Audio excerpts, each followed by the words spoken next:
Doğrudan da adam bu tarixi faktları araşdıranda bir şey insanın yadına gəlir, fikirləşir ki, niyə görə İmam Hüseyin öz canını fəda elədi? Məgər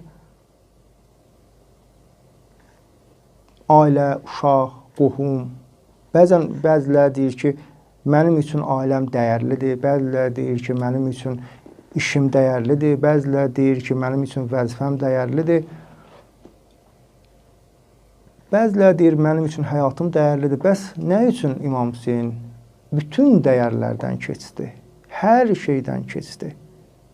Ona görə ki, İmam Hüseyin Allahı sevirdi.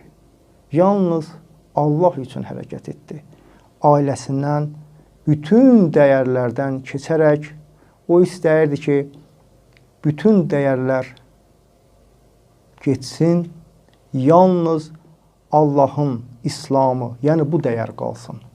Və ondan sonra gələcək nəsil araşdırsın, təhlil eləsin ki, yalnız insan Allah üçün yaşamalıdır. Allah da bizdən bunu istəyir. Biz Allah üçün gərək hər şeyimizdən keçək. İslam dininin də əsl hədəfi, İmam Hüseynin də əsl hədəfi elə bu idi.